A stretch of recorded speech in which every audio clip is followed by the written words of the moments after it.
Tarp aukštų medžių viršūnių ir gyvybę alsuojančio vandens prasidėjo nepaprasta 12 žmonių kelionė. Nuotykis, kuris didžiulės komandos dėka tapo pirmuoju kinematografiniu realybės žanro serialu pavadinimu Tiltas.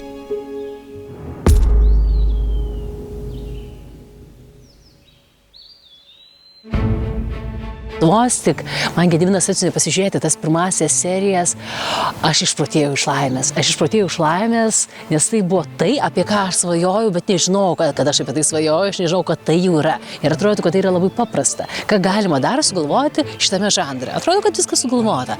Bet Tiltas savo paprastumu turi šitą labai galingo.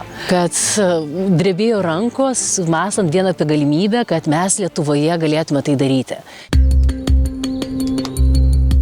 I think we were talking about doing this in Lithuania for quite some time, and I also know that the Spanish team initially wanted to come to Lithuania to film the show. Only they needed to film it in January, so they couldn't come here because it was too cold and they went to Argentina. But Lithuania has always been an option as a location for other series to make the show. Apskritai. Aš nesu gamtos žmogus. Kas mane pažįsta, tai mano santykis su gamta, kaip kažkada šviesos atminties mano TV partnerė Agnija Gilavičiūtė sakė, Gedas gamtoje, tai ir atvažiavo su mašina, prasidarė langą, parūkė, kad vabalai nepriskristų, užsidarė ir išvažiavo, jis pabuvo gamtoje. Tai aš toks buvau prieš kokį 20 metų, prieš 10 metų. Bet aš ir dabar nesu gamtos žmogus ir čia man yra didelis naujas atradimas savo pačiam. Tai yra labai didelis projektas su didžiuliais iššūkiais, kuriuos mes, ačiū Dievui, įveikėme, kurie buvo nuostabios pamokos, bet ir apie komandiškumą, apie daug žmogiškų vertybių, nes mes vėlgi gyvenome, kaip ir mūsų dalyviai, mes išvykome iš savo šeimų, iš savo namų, iš savo erdvės ir mes gyvenome, kaip jie statydami tiltą, mes gyvenome tilto kūrime.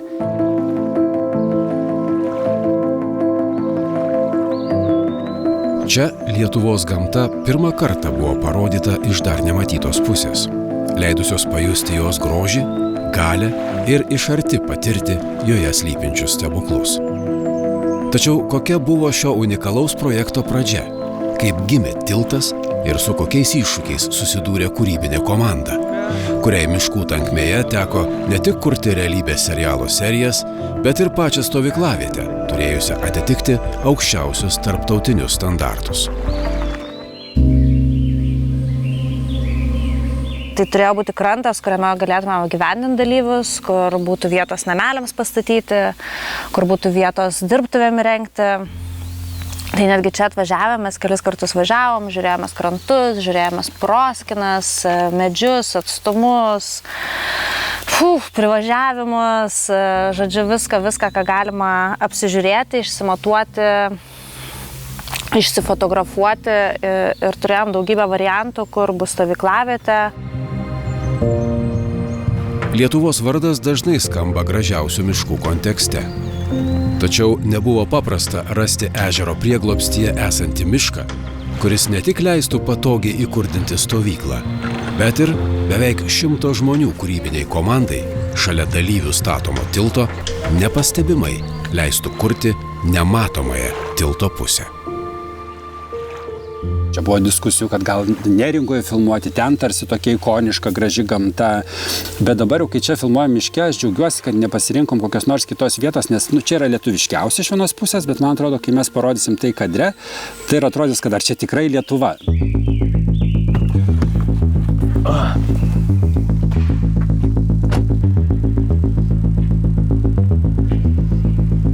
Čia kiek dabar turime iš viso metrų?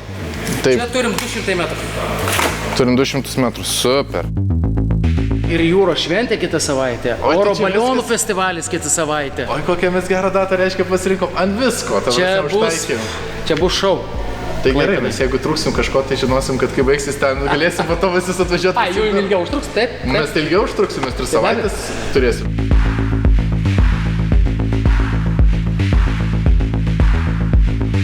Svarbu mums tas pagrindinis deadline'as yra, kad per rytojų mes viską susitvarkom, nes jeigu mes turime kažkokius tai trikdžius pirmadienį, reiškia mums pradeda nesklandžiai prasidėti projektas. Nes pirmadienis yra tik galvoti apie vaizdus, apie logistiką, apie tos dalykus, kaip mes repetuojam. Man sunkiausia buvo pati vieta ir lokacija. Pirmą kartą, kai atvažiavom į šitą mišką, aš sakiau, kad čia neįmanoma bus nieko padaryti. Nematėm iš viso tos visos aikštelės, to kempo, to judėjimo šitoj vietoj, nes toks visiškai laukinė gamta.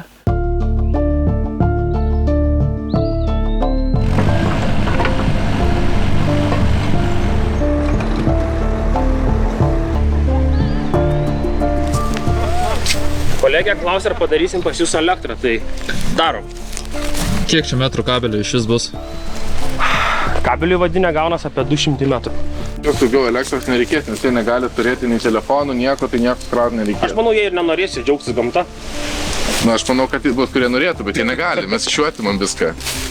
Labai žavi šis formatas, nes čiagi nėra rungčių. Čia yra veiksmas ir atoveiksmas. Veiksmas ir atoveiksmas. Vieną kartą per dieną, galima sakyti, šauna signalinė raketa. Trumpa, lakoniška žinutė. Ir kurgi čia scenarijus dėlioti, apie ką čia yra veiksmas, bet ta lakoniška žinutė, viskas yra voratinklis.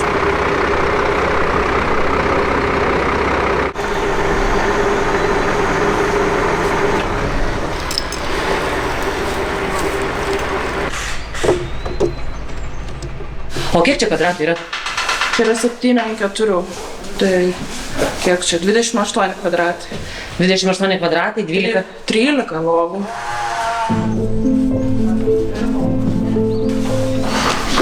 Tą pušelę reikia įvado. Tai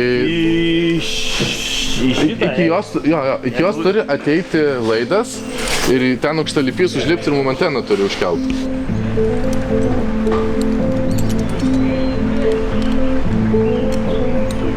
Ant šitos pušies bus Wi-Fi'us. Jo, ant šitos pušies dedam ir modemą ir nuo jo eis viskas čia. Čia bus iškelta Telios antena, kuri būtent mums turėtų sustiprinti ryšį. Kadangi pačioj apylinkėse ganėtinai žemai yra mums labai silpnas internetas, užkėlus 10-20 metrų į viršų anteną, kuri yra speciali, pridėjus prie jos modemą, mes galime turėti žymiai stipresnį ir stabilesnį ryšį. Čia realiai bus geriau, bet kol kas dar jie nepasuko antenos.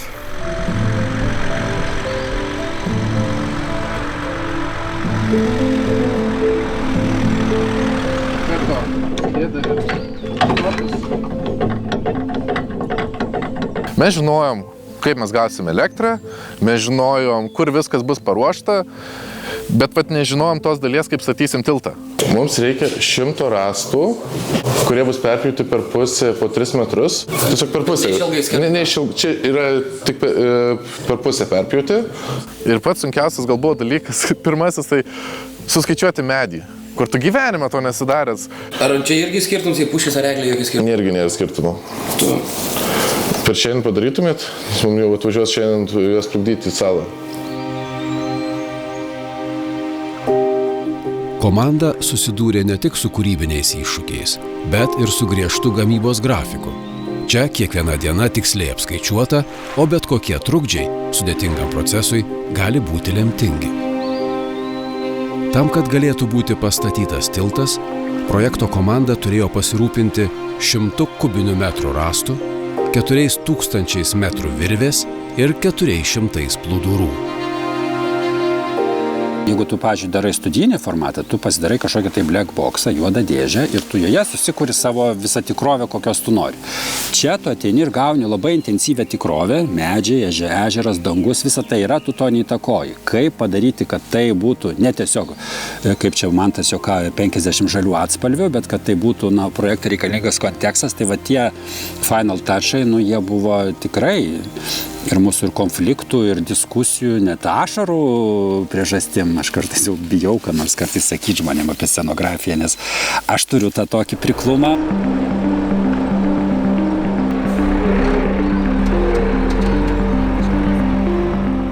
O šičia dabar sustokit, eisim prasėti tenais privažiavimą. Pasižiūrėsim kartu, kad kaip jums ten privažiuot bus.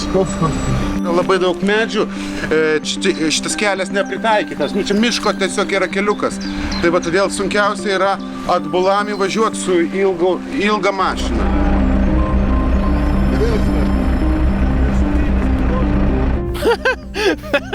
Aš tai mačiau iš priekio šitą vaizdą, čia buvo labai, stengiausi nesijuokti, bet buvo labai juokinga.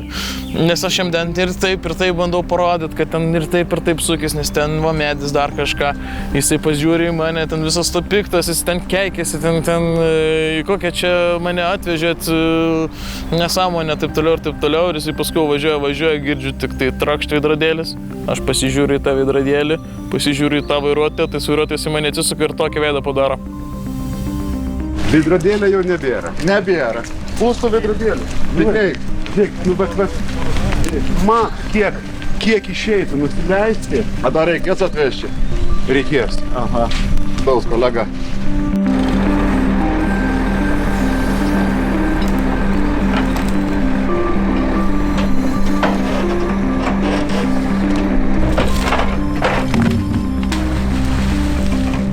Neįsivaizduoju, kai dabar išt vieną prie kitą.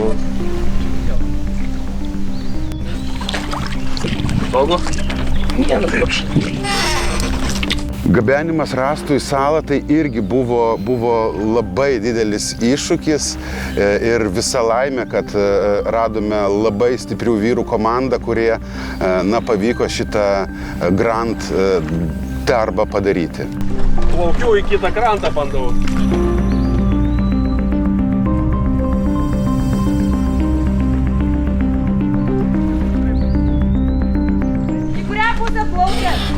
Vietai kol kas. Aš dabar supratau, kad čia mes dalyviai.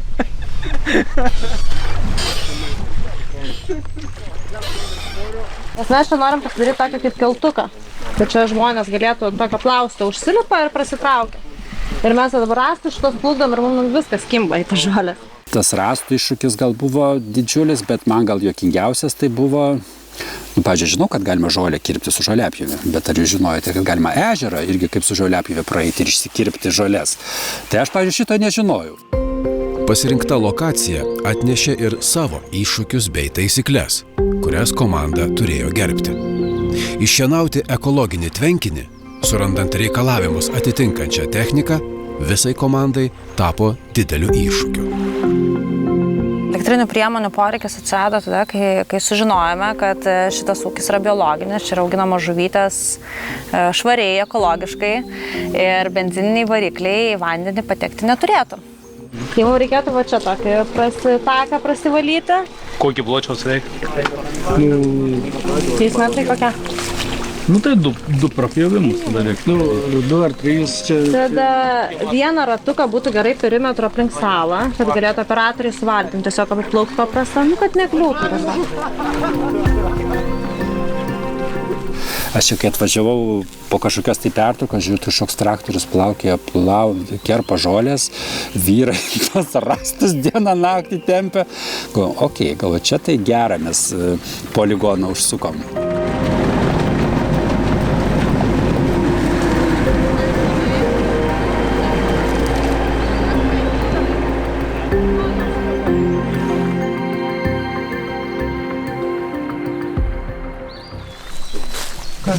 Košmaras kažkoks. Kodėl jūs nepadarėt tos bio bačkos? Ką? Tai yra tokie bio tualetai. Tu įdėdi ten viduto kapsulę ir viskas. Tas jau autentiškiau. Pagal formatą irgi. Čia autentiškiau yra tik tai šikti po medžiu. Pagal formatą irgi bačka, žinok. Ne? Nuo nulio kuriama stovyklavietė, gamtos ir griežtos projekto taisyklės, kelių mėnesių trintis ir 100 komandos darbo valandų. Tiek daug dedamųjų į tilto kūrimą atnešė ne tik komandinės bendrystės jausmą, bet ir vidinių nesutarimų, leidusių išmokti ne vieną pamoką. Reportažas toks. Kol buvom išvažiavę pietauti, visi rąstai pasiskleidė po ežerą ir dabar važiuojam paprašyti amfibijos pagalbos, kad mums padėtų tos rąstus atgal sutempti į vietą. Ačiū už dėmesį.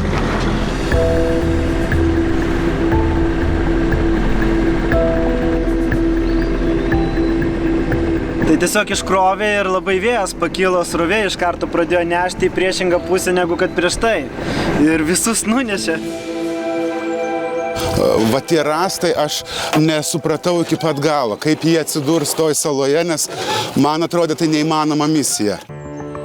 Tam, kad Lietuvoje gimtų tiltas, Pirmiausia, jis turėjo būti pastatytas pačios komandos. Vis tik jo statymui skirtos medžiagos čia kaip tik ir sukėlė daugiausia klausimų komandai.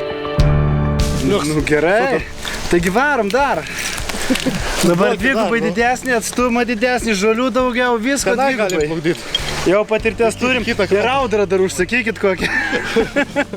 Nusikaliau visas vietas, neturėjau gyvenime tiek mėlynių ir tokiose vietose. Sukastas irgi buvau visose įmanomose vietose, visokiausių vabzdžių. Tai buvo irgi iššūkis susigyventi su vietinė gyvūnyje.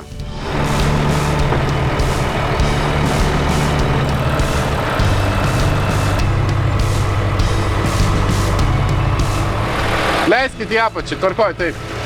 Kiek kvadratų čia? 12, dar 3, 15. Čianais gyvens 2 redaktoriai, 4 operatoriai, 2 garsistai, 1 medikas ir gelbėtojas 1. Čia dirbs visą parą, ne visą parą, visą dieną, 16 valandų. Turėsime jie tokią biškį padarę galimybę, kad pasikrauti įrangą visą ir panašiai.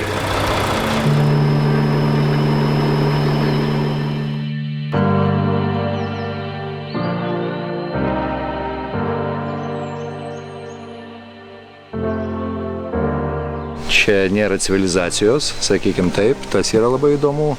Ir miškas labai gudus ir taip jo praktiškai neįmanoma praeiti. Tai labai įdomu čia bus šitą projektą filmuoti. Už 2 dienų suvažiuoja visa komanda, visi operatoriai, visi redaktoriai, bus vakare didžiulis susirinkimas viešbutyje. Ir pirmadienį, kas yra už 3 dienų, mes jau turim generalinę repeticiją. Ir 4 dieną nuo šiandien jau atvažiuoja visi dalyviai.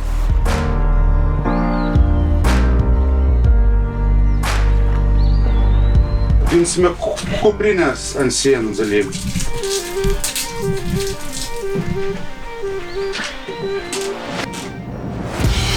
Šitą darbą, tokį su dekoracijomis, apie 20 metų iš esmės dirbu. Ilgą laiką dirbau įvairiuose firmose, o dabar jau arti 10 metų, kaip aš ir Vita esame komanda.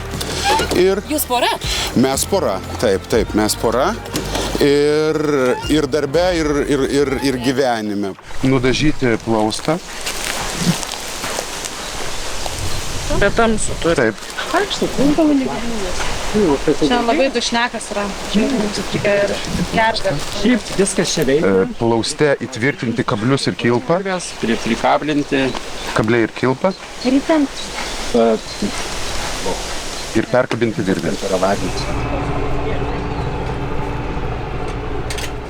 Aš esu dailininkė šito projektu. Tai kūrėm viską. Nuo vizualizacijos iki išpildymo, nuo dažų spalvos iki puodelių formos. Dirbam.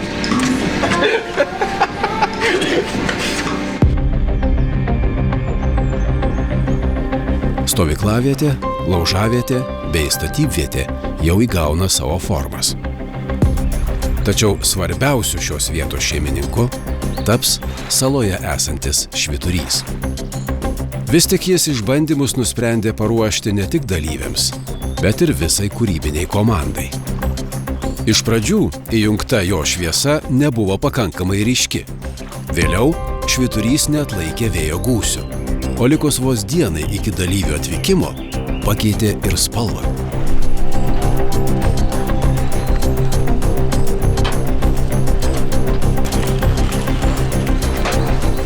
Va šitą pantoną mums reikia pasisukti šonu, kad jis būtų lygiai taip kaip šitas ir užridensime ant pantoną. Ridensime, nesulūš. Nesulūš, ne, jis atvirtas.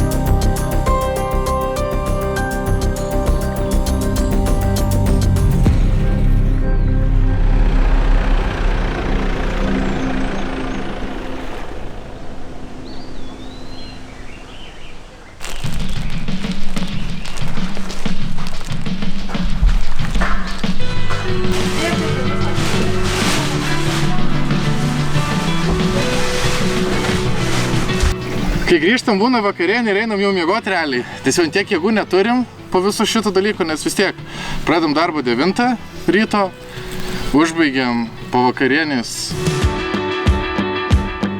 Gamtos prieglobstis tapo naujais namais ir visai kūrybiniai komandai. Tiesa, jie čia turėjo šiek tiek daugiau patogumų.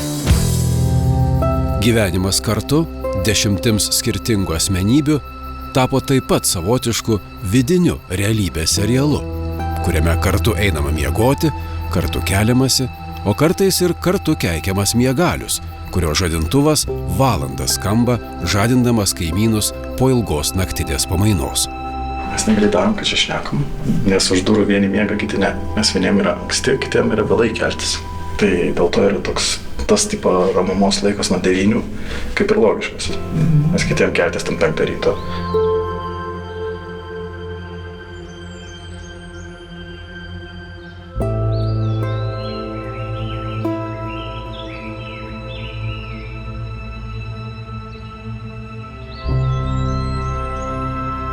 Kol kas mes gliaudom iššūkius kaip riešutus.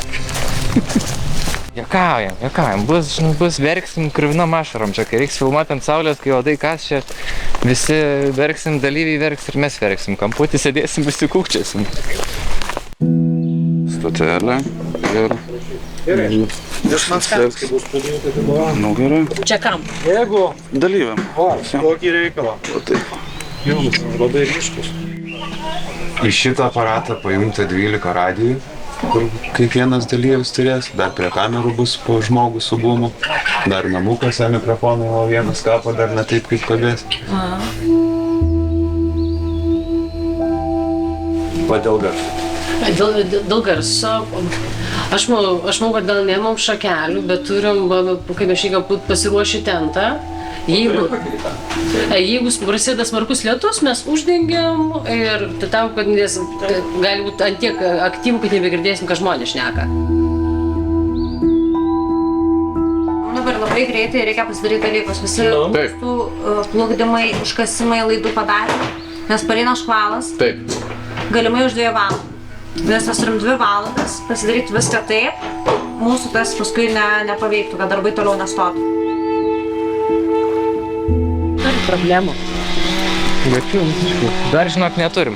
Dar dirbti nepradėjom, pradėsim dirbti, atsiras pilna problemų. Kol kas vaikštam šnekam, viskas faino. Čia bus taip ir ten bus taip. Viskas bus. Kokių problemų? Nėra? Nėra problemų, viskas gerai. Ne, jokių problemų, viskas gut. Nėra problemų. Nėra? Ne, nėra problemų. Lietuvos gamta visuomet turi savų planų. Audra, kuri ne kartą sudrumstė dalyvių ramybę, keblumų iškėlė ir visai komandai. Nejučiomis jokių problemų neturėjimas tapo nemenkomis kliūtimis pasiruošimui.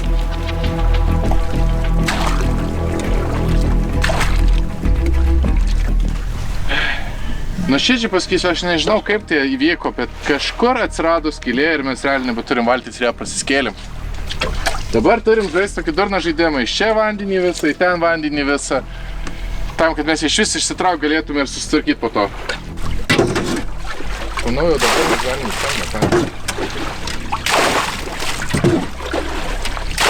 O kai saulutė tekėjo, broliai žirgelį balnojo.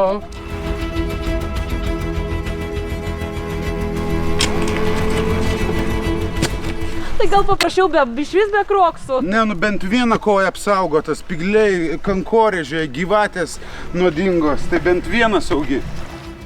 Aš pasijutau tikras kaimietis, 100%. Kiekvieną dieną jaučiausi visiškas kaimietis ir man tai labai patiko tas medžio kvapas, miško kvapas, dumblo smarvė. Tarzanas. Taip.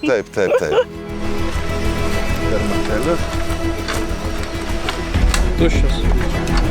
Pasimo dalį jūkas uždeda. Papildymą.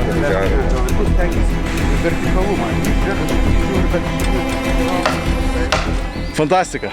Matos iš karto bus geras vaibas, fainas atstumas nuo ratelio iki namo, vaizdai nerealūs, hamakai, prikrist galima. Aš pats labai norėčiau tokiam projekte dalyvauti. Jeigu kita kamera yra opozite, aš bendro plano negaliu jau rodyti, aš galiu rodyti tik tai arba ta, nes aš matysiu kitą kamerą. Du bendri planai negali būti opozite, ar ne? Tai vadinasi, mes galime filmuoti šitą pusę, vieną kamerą kitą. Visi operatoriai būsim su tokiom kuprinėm ir su antenom. Per mobilųjį Telios ryšį siūsim vaizdą į control roomą, kuris yra už pusės kilometro. Ten prie ekranų sėdės režisierė ir matys visas kameras, ką mes filmuojam. Ir jeigu ką duos velnių.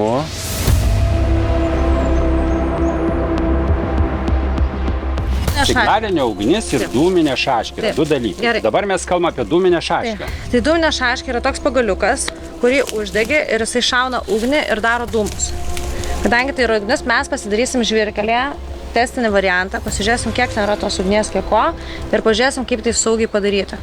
Jeigu tai yra vandenį, tai yra šiek tiek saugiau. Jeigu čia kur nors krūmė, mes galim, žinai, įdėti dėžutę į vandenį ir ant jo, tai biškai mažiau. Šiaip mums tinka, svarbiausia ten, nereikia gilinti. Aš suprantu. Jeigu mes padarom vandenį, kur yra dėžė? Kadangi ten yra dumblo ir ten yra aplinkui šlapia, tai čia gali tiesiog įsmeigti ir viskas. Nei jinai judės, jinai nejudės, jinai bus vienoje vietoje ir viskas bus saugu, ir viskas bus gerai. Dabar derina vieną pagrindinių mūsų tilto projekto dalykų, kas kart, kai iššauna signalinė ugnis, dalyviai sužino, kad reikia bėgti paskui dūmus ir ten jų laukia skrinė su žinute. Bėgam.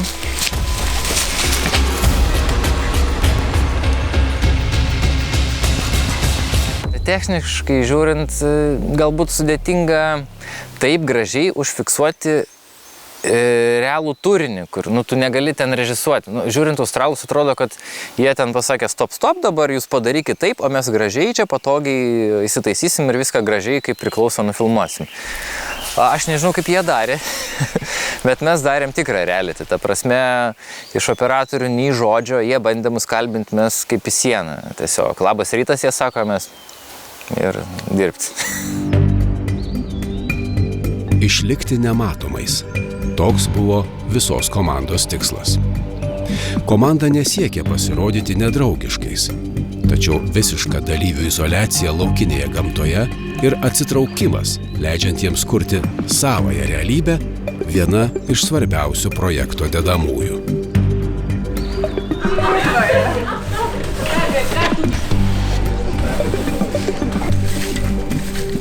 Va taip pamaskuojam laidus, slėpt laidus reikia, kad nesimatytų. Ši vietovė nebuvo paliesta žmogaus rankos. Negyvenamoje vietoje ryšio niekada dar niekam nebuvo prireikę. Komandos laukė didelis iššūkis. Per 2 dienas sukurti tobulo ryšio lauką. Aukšti medžiai, jų pagalbininkais šioje užduotyje tikrai netapo. Yra paskutinė diena prieš atvykstant jau projekto dalyviams. Kol kas neturim gerai veikiančio ryšio, reiškia tai, ką filmuoja kameros, mes nematom kontrolės kambarį. Tai matom, bet labai ten pikseliuoja, praškai negalim kokybiškai iš ten dirbti. Tai dabar televizijos vadovės visą telį kelia ant kojų, nes galbūt tai yra bokšto kampo klausimas, galbūt yra dar kažkokie dalykai, tai mes jau čia nelabai ką galim padaryti, arba prisitaikyti prie tų sudėtingų sąlygų, arba telė yra sprendimą. Tai va šiandien yra rebusas apie tai, aišku, ten yra daug kompetitingų žmonių, tai jie turbūt tuoj pasitars, mums kažką pasakys, čia kažką atsiūs. Nepasijungia. Viskas išeina. Aš dabar einu link tavęs artėju. Nes elektrą pasidarysim bet kur, o tiesiog, kad Wi-Fi'aus aprėptį padidinti. Sėkmingai įjungus ryšį, komandos laukia nauji iššūkiai.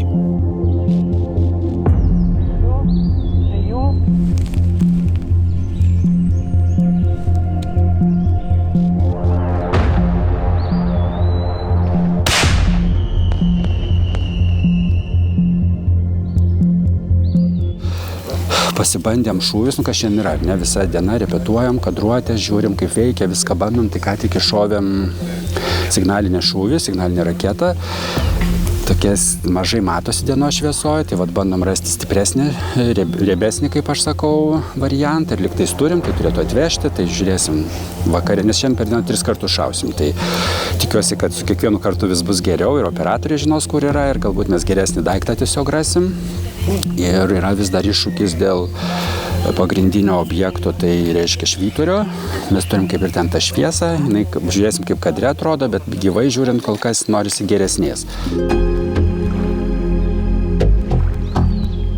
O švyturys tai buvo irgi labai sudėtingas dalykas, nes tiek sudėtingas, kad jį reikėjo gamintis ant kranto, plukdytis į salą. Tada saloje reikėjo atrasti jo tikslę poziciją, kad tai būtų lygiai 300 metrų nuo darbo vietos iki to švyturio. Iš pradžių buvo netikslus matavimai, mes jį pastatėme toliau, tada jį teko versti, nešti, plukdinti.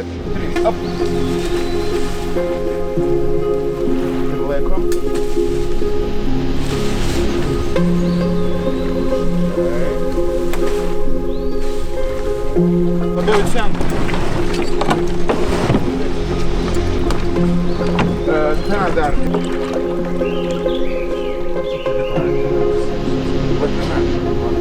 Jo.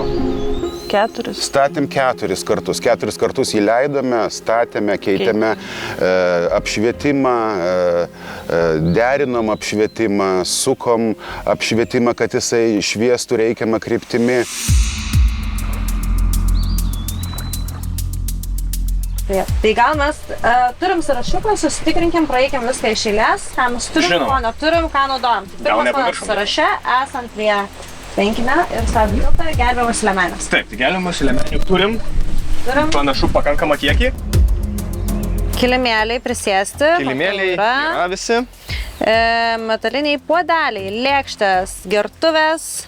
Taip, tai puodeliai, gertuvės, lėkštes turim, taip pat turim ir valgio gaminimo komplektus, kuriuose taip pat yra ir lėkščių, ir įrankių. Gertuvės, matau, turime, svarbus reikalas. Taip, žibintuvėliai, naktį klaidžiat po mišką yra. Taip, jie yra, jie šviečia taip pat keliom spalvom. Jeigu netyčia norėtųsi atsikelt naktį paslapčia, nueit kažkur ir nepažadint kaimyno, tai raudona šviesa labai gerai ten veikia, nes akių nedirgina. Žinai ką, Hubertai? Jeigu filmuoti, tai tik ten iš ten, kur tu, nes čia patenka man irklas. Atvykom į salą, iš kurios bus statomas tiltas, apsižiūrėjom aplinką, pamatėm gražių visokių uogyčių, kurių reikia palikti dalyviams nenuskinti, svarbiausias momentas. Ką norėsiu pabandyti dabar, kur grįžinėja žmonės, o Tomas tu valtį, tu iš valtės filmuoji. Ir pabandysim, kad ten sulipa 12 žmonių ir pasižiūrėsim vietoj tavo filmavimo, kad vienu kartu galėtų jie nuvykti.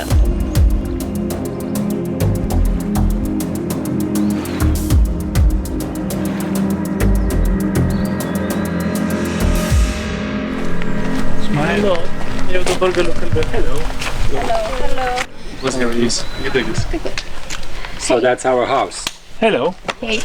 Otilija. Hi, Martin. My right hand. Dabar darom dengimus ir pagal tai, ką matau ir kokia yra nuotaika, tai BAFTA garantuota mums iš tikrųjų. Kadrai yra nuostabus, atmosfera va tokia, viskas labai gražu.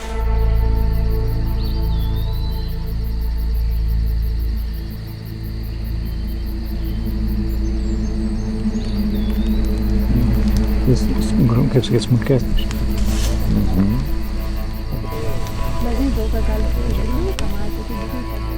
Turėjom tokį įdomų iššūkį, kad vėlgi, tas šou yra toks, kur mes žinom, kad turi atrodyti kaip kine, bet nufilmuoti turim taip, kad tarsi niekas nesuprastų, kad čia kažkas filmuoja. Nu ir pristatyti tų šviesų, visko. Tai galiausiai nusprendėm, kad pusę garažo, kurį atsivežėm, reikia vežti apskritai namo. Prantai, problema mano galva yra kame. Ne kad tu švieti, o kad tu atsineši į aikštelę daiktus, kurie sukuria, sugadina atmosferą. Jie turėtų būti kažkur instaliuoti taip, kad jie įsijungia, jie yra ir jie yra. O ne kad staiga atsirado, nusipranti, tu jiems sukuri, kad jie yra stebėjimo triušiai, stebimi triušiai. O jie turėtų galvoti, kad čia mūsų apšinė. Darom taip, kilinam Šviesa šitas jo, pažiūrim. Aiškės.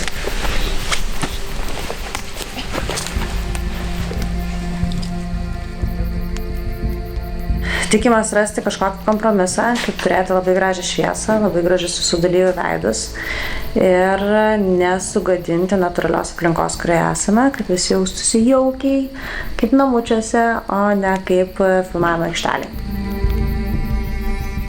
Išlaikyti realybės žanrą laukinėje gamtoje – dar vienas komandos iššūkis. Ryškios šviesos ir filmavimo komanda dalyviams per dažnai primintų, jog jie čia nėra vieni ir labai greitai išsklaidytų realaus gyvenimo stovyklavietėje magiją. Paskutiniai štrichai sudėti. Atėjo laikas pirmajai filmavimo dienai.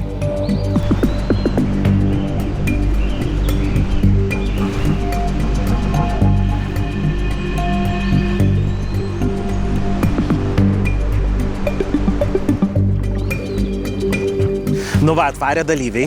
Iš tikrųjų labai smagu dėl to, kad tiek laiko viskas statėsi, tiek laiko laukiame už to pagrindinio momento, kada jie atvarys ir viską pamatys, jiegi nieko nežino. Tai labai nepaprasta, iš tikrųjų labai nepaprasta ir pirmom dienom ten, reiškės, toks lengvas šokas buvo, iš ties dar neturėjau galimybės matyti visų kamerų ir operatoriai tiesiog filmavo taip, kaip jie suprato, taip, kaip jie jautė tuo metu, buvo labai intensyvus judėjimas stovykloje atvykus dalyviam ir pasižiūrėjus medžiagą, taip su prodiuseriais jo pašnekėjom, pamatėm, kad reikia gerokai ramiau, gerokai taip, sakykime, tokiom ramesnėm kadruotėm, mažiau kameros judesio, tai pradėjau tada iš operatorių reikalauti, filmuojam su štatyvais, naudojam štatyvus, naudojam stovus, ten ramesnės kadruotės, nes jie įpratę viską fiksuoti absoliučiai, naujoji karta, nuo rankų viską filmuoja, tai tos kameros blaškos ir panašiai, tas rakursas kameros vienodas aukštis, taip kaip jiem patogu laikyti, o man reikia kartais iš aukščiau, kartais iš žemiau. Ir kaip gražiai nekišant, nespaudžiant, o vat būtent atsitraukiant ir leidžiant žmonėms gyventi gyvenimą, stebint, kas vyksta, mėgaujantis ir vat iš tolo, išvysti taip giliai ir taip arti. Ir tas mane taip sužavėjo, nes ypatingai norėdami padaryti, aš su jaunystės susidūrus ne kartą, norint padaryti, papasakoti, kad ir žiūrovas už televizijos ekranų tai pamatytų, mes iš to didelio entuziazmo įlendam per arti ir sugadinam tai, kas vyko nuostabaus. O čia yra tas atsitraukimas, jie yra vidury miškų, net ir pats filmavimas buvo su didelėm linzėm iš toli, kad jie mūsų nejaustų, kad jie mūsų pamirštų, kad jie kvėpuotų, kad jie galvotų apie save ir mes galėtume, kai jisai sėdi, girdėti jo mintis.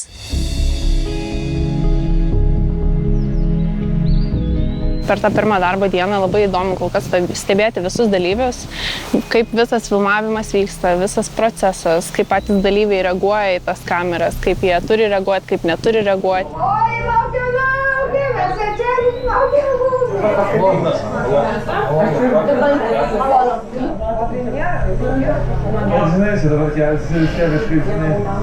Mano darbe pagrindinė užduotis fiksuoti jų emocijas ir visą komandiškumą tilto statymų, nes labai daug psichologijos čia yra palyginus. Kaip jie reaguoja, kas lyderio, tas komandinis darbas visas, paskui kaip kiti žmonės reaguoja į tą patį lyderį, ar nori pakeisti, ar dar kažką. Labai čia daug visko, suktybių, visokių psichologinių veiksmų, siužeto posūkių, tai va. Šios dienos pagrindinis tikslas, ką daro redaktorė ir ką reikia atkreipti dėmesį, mums reikia paprognozuoti. Nes mes nežinom, kurį žmogus pasieks, kurie du žmonės pasieks žinutę pirmi ir mums reikia šiandien sudaryti visas prognozes, kad mes žinotume, jeigu Sinilga, ko Sinilga labiausiai nemėgsta ir ką Sinilga mėgsta. Dalyviai, jie tenais gyvena, turi savo gyvenimą, o aš sėdžiu prie kompiuterio, aš juos matau 12 valandų per parą ir jie net nežino, kad aš egzistuoju toks žmogus, bet aš apie juos žinau viską ir ką veikia, ką mėgsta ir kaip jiems ten apskritai sekasi. Tai kartais jaučiuosi tokia kaip šią slaptą agentę, kur žinau viską apie juos.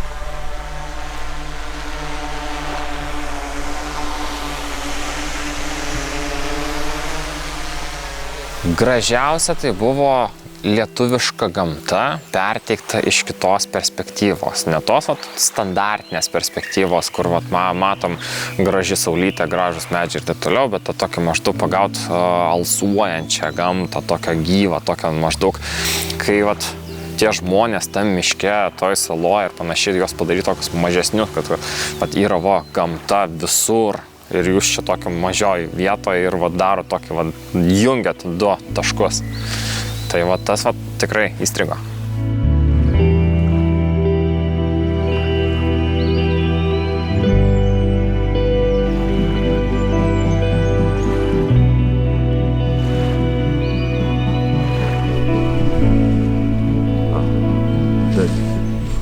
Tarp medžių, žinai, geriau. Dabar horizontą pamatėme.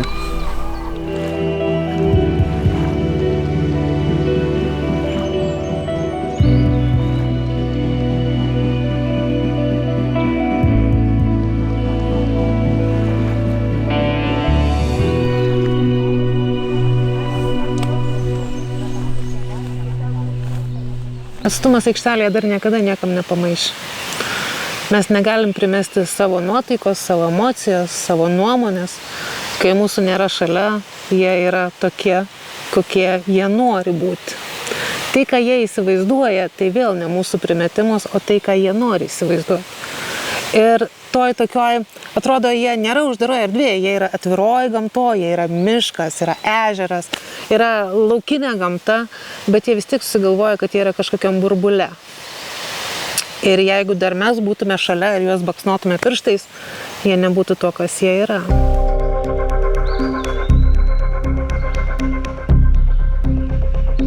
Nešnekam, esame akmeniniais veidais, kalbinamus, bet negalim kalbėti. O dabar tas toks atsitraukimas ir susitikimas realiai su žmogumi tik tai, kai tu susėdi tet pokalbiui, jisai nori tau pasipasakoti. Mano darbas jį išklausyti ir paklausti. Aš dalyvavau atrankoje dalyvių tam, kad neįvyktų kažkokių labai didelių nesklandumų ir bėdų.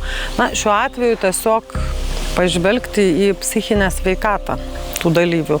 Nes, tarkime, jeigu žmogus turi kažkokių rimtų psichikos, ne psichologinių, psichikos problemų, jos paprastai greit įžvelgiamos, jeigu turi patirties, tai, toks žmogus iš tikrųjų tų išbandymų gali tiesiog neatlaikyti. Jos įžvalgos buvo fantastinės, nes vėlgi tas pirmas įspūdis, tas trumpas pirmas įspūdis.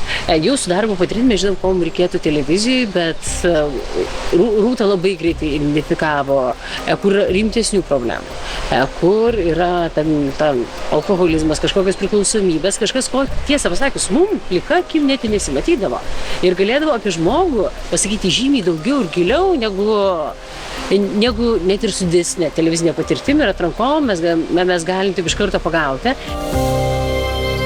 Aš manau, kad prodiuseriai atsakingi už viską, kas čia vyksta. Aš manau, tai pirmiausia atsakingi, kad ir projektas įvyktų sklandžiai ir atsakingi ir už tą emocinę sveikatą visų ir dalyvių, ir organizatorių, darbuotojų.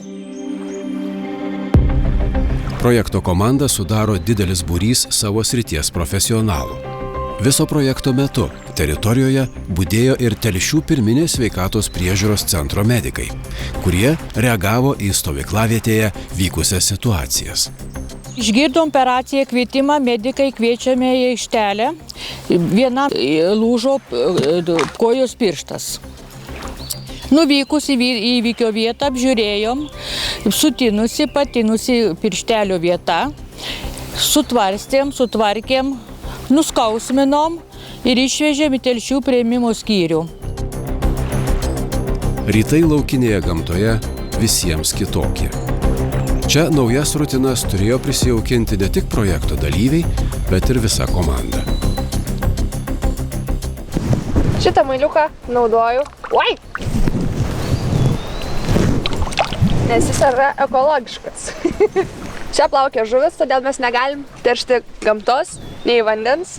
Todėl mes nenorim, kad žuvytės numirtų. Todėl vietoj plastiko yra solidų dėžutės, kurios tirpsta vandenį ir nežudo žuvyčių. Man labai smagu, kad čia darbas yra nemonotoniškas, kad čia yra nuolatos iššūkiai, nuolatos naujovės, įdomus žmonės, besikeičiantis vaizdai ir tu esi nuolant ant parako statinės. Sėdi ir lauki, kur kas sprogs ir bėgi ir darai. Tai čia tikriausiai smagiausias dalykas, kas atradau, būdama čia ir matydama tą televizinį projektą.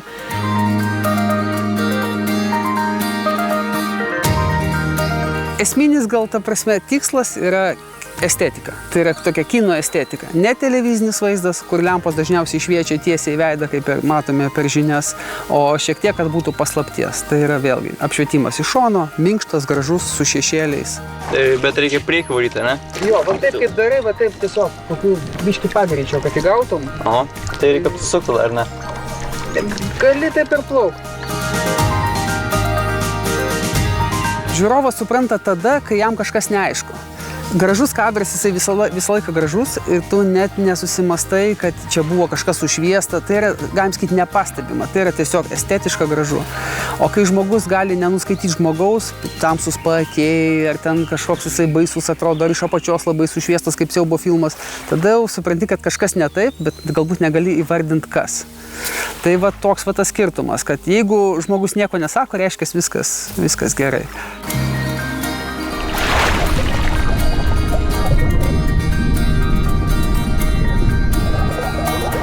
Vis galvoju apie tą papildomą išraišką, kaip sudaryti projektui suteikti vizualinę formą, kuri bus įdomi ir kuri bus, sakykime, ne tokia banali, gal kaip būna kai kuriuose televizijos projektuose, o tokia labiau, sakykime, paveiki, išaiškinga, įdomi, galbūt vizuali, sakykime taip. Ir tada tu tiesiog naudoji tai, kas yra. Tu tiesiog sugalvoji, sujungi, tai čia irgi gal tas atėjo iš tos skirtingos patirties, kad man pakankamai daug tenka dirbti su kameros judesiu, jį režisuoti, galvoti kažkokias scenas, kaip kamera juda oru, kaip juda vandeniu, po vandeniu ir panašiai, įveikiant kažkokias kliūtis. Tai irgi čia mes naudojam pačias paprasčiausias priemonės, ką turim, bet aš galvoju, kad visą laiką yra genialumas paprastume.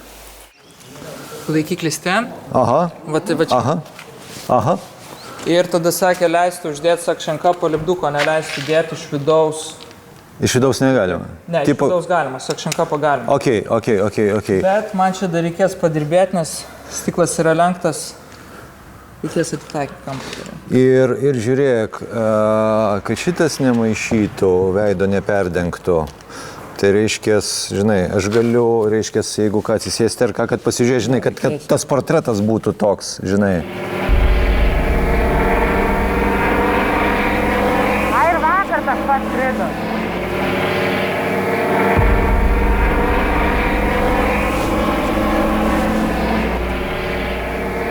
Gal kažkas bus.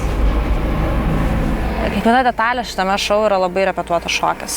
Lėktuvas yra vienas iš tų, lėktuvas negali kaip mašina sustoti ten, kur reikia. Lėktuvas turi savo aerodromą, savo pakilimo nusileidimo taką, į kuriuo mes turim nuvažiuoti. Lėktuvas yra dvivietis, tai mes negali skristi ir operatorius, ir dalyvis. Vadinasi, mes turime sudaryti grafiką, kas skrenda pirmas, tada nuvažiuoja, tada atvažiuoja, tada atskrenda, tada pum, ir jis jau krante. Tai čia buvo vienas iš tokių logistinių iššūkių tą dieną. Bet šitą šou turbūt visas grožis, kad jeigu viskas atrodo, žiūrovai turbūt atrodo, kad viskas labai lengvai pasidarė. Šovė raketa, užsidegė dūmai, kažkur atsirado dėžė, kažkas kažkur nuplaukė, kažkas kažką ištraukė. Tai visi šitie dalykai yra labai kiekvienos dienos atskiri logistiniai iššūkiai, šokiai, repeticijos ir choreografiniai pastatymai. Ir dangaus mažiau gal pojame, jeigu dar spėsi atsargiai yra su dangum, šviesus labai.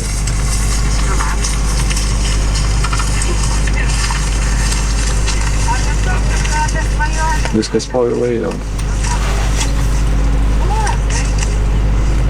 Bobai, jo.